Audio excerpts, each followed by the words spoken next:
Zdravo svima, Milan ovdje, evo, idemo dalje sa tutorialima. Stigli smo do rada sa objektima, gdje ćemo u ovom tutorialu naučiti malo o selektovanju objekata. Pre nego što krenem ovaj tutorial, uključit ću ovaj screencast, ovo keys koji, evo, kada ga uključujem ovdje, šta god ja da radim, vidite sa vaše leve strane šta ovo koristim da bi, eto, došao do nekog cilja.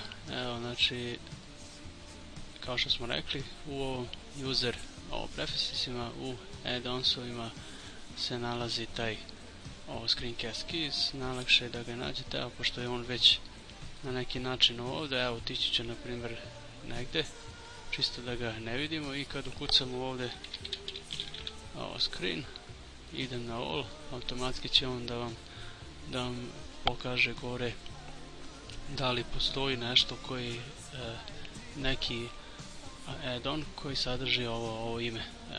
Znači, evo, trenutno vidimo da je tu, i da bi ga aktivirali sa ove desne strane se samo ovo čekira i snimi se ovo kao default, tako da svaki sljedeći put kada startujete ovo Blender, on će biti aktiviran. Ok, sad što se tiče ovo selektovanja, evo, napravit ću par ovih kopija ove kocke kako biste vidjeli ovo selektovanje, ovo kako radi. Evo, na primjer, ovo dva ću da pomerim malo gore. Tako, znači, što se tiče ovo selektovanja, ako pritisnemo levi, pošto ja sam namestio ovdje, pokazat ću vam u input. Ovo sam promijenio dosta toga kako bi sebi olakšao rad. Postavit ću i ovaj file, tako da eventualno ako hoćete i vi da koristite iste ove opcije koje ja koristim, moći ćete. Tako da, eto, znači, idemo što se tiče o selektovanja. Znači, ako pritisnem levi na bilo šta, znači na bilo koji objekat ovdje, ja ću ga selektovati. Ako idem na shift i levi, znači, evo, kao što vidite, shift plus levi, znači ja non stop držim ovaj shift i pritiskam samo levi šta hoću da selektujem. Ako hoću da deselektujem sve, pritisnit ću taster A ili ti all, što bi bilo. Znači, A kad pritisnem deselektujem sve, kad pritisnem opet selektujem sve. Sad, na primjer, evo, ja sam selektovao sad sve i sad, na primjer, hoću da deselektujem lampu i, na primjer, ovu kameru. To ću raditi tako što ću da pritisnem taster slovo B i držat ću ovaj scroll i šta god bude, da kažem, upalo u ovu selekciju koju sam ja sada napravio, samim tim ću ja to deselektovati. Znači, idemo B i ovaj srednji, ovo povlačimo koliko god, znači, evo, na primjer, ovo zahvatit ćemo i ovu kocku, i evo, kao što vidite, deselektovano je to. Ako, primjera radi, hoću da selektujem, na primjer, sve ostalo osim ove kocke. Znači, u principu mi bismo trebali sad shift pa da klikćemo sve ovo, a možemo jednostavno da pritisnemo ono što nećemo da selektujemo i onda idemo Ctrl I ili ti inverzno selektovanje, i samim tim ću da deselektujem ovo, a selektovat ću sve ostalo.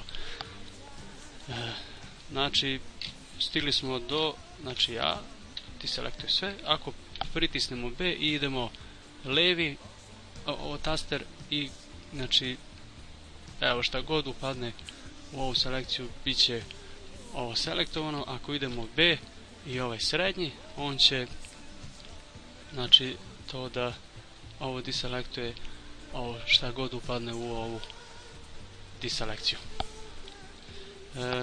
Još jedna, odnosno još dve ovo mogućnosti su, na primjer, ako pritisnem slovo C, dobit ću to kao neko ovo kružno selektovanje.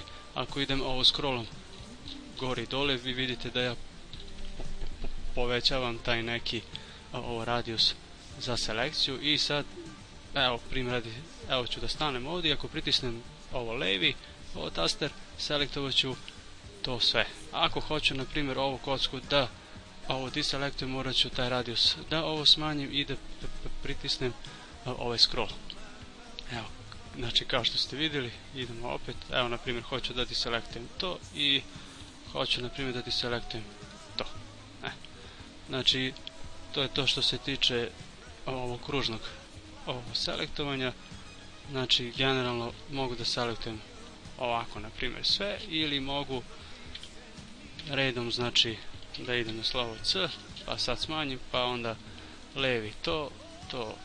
Ako hoću nešto da ovo deselektujem, samo idem ovo srednji na primjer ono što hoću da deselektujem. I zadnja varijanta je pomoću takozvanog lasso selektovanja, nešto slično kao što imate i u GIMP-u. Ovdje ide, znači drži se ovaj kontrol i idemo ovo desni. I evo, kao što vidite, šta god ja budem sad uzeo u selekciju, to će biti ovo selektovano. Ako kojim slučajem nešto hoću da ovo deselektujem, tu ima ovo više načina, ali evo na primjer mi ćemo da koristimo ovo kružno i idemo na ovaj srednji i on će da deselektuje to. Ako kojim slučajem ja hoću ovo da selektujem ove dve, a da ne zakačim ovu srednju sa na primjer ovo lasom, to mogu da uradim na ovaj način. Znači idemo ovako i vodimo računa da ne upadne ova srednja u selekciju i evo, znači ima i ta neka varijanta. Ok, sad ću da izbrišem ovo sve, ostavit ću samo ovu jednu. Što se tiče ovih orijentacija, generalno trenutno je na ovom globalu, što znači da je sad znači gdje je ovaj koordinatni sistem ovo trenutno gdje je ovo namješten. Evo kao što vidite, on sad prati ovaj grid. Ako bi išao na primjer na ovo lokal, u ovom slučaju ne bi se promijenilo ovo ništa, zato što generalno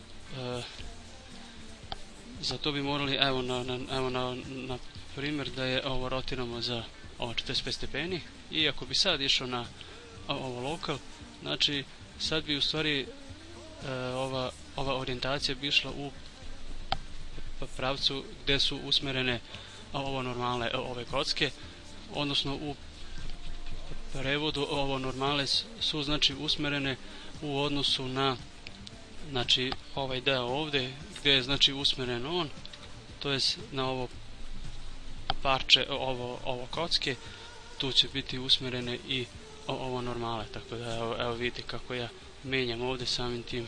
Evo, ja mogu da idem znači u tom pravcu. Ako vratim ovo na global, onda ću moći da pomeram po onom starom ovom principu. Tako da eto, znači ako u kojem slučaju ovo hoćete da pomerate ovu kocku sad duž ovog grida, moći ćete to levo desno. Ako hoću na primjer da ide po ovo normalama, moći ću i to. Pa na primjer sad hoću da je vratim dole, onda idem opet na ovaj i znači mogu da vratim od dole. Eto, to bi bilo otprilike to što se tiče selektovanja objekata, tako da idemo dalje.